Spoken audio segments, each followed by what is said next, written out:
महाराष्ट्राच्या राजकारणात अनेक घडामोडी सतत घडत असतात। वार पलटवार सतत सुरू असतात। पण सध्या सुरू असलेलं पावसाळी अधिवेशन तुम्ही नीट पाहिलंय का? पहा,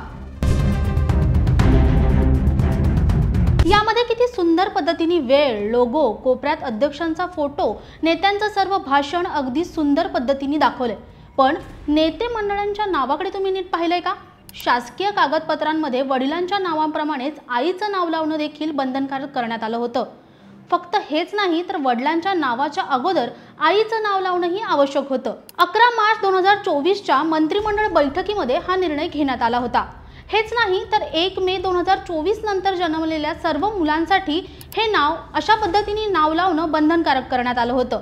म्हणजेच काय, बालकाचं नाव, आईचं नाव आणि वडिलांचं नाव आणि त्यानंतर आडनाव। महसूल, शासकीय कागदपत्रे, शैक्षणिक कागदपत्रे, विविध परीक्षा या सर्वांमध्ये हा नियम लागू करण्यात आला होता। मी देवेंद्र सरिता गंगाधरराव फडणवीस, मी एकनाथ गंगूबाई संभाजी शिंदे, मी अजित आशाताई अनंतराव पवार।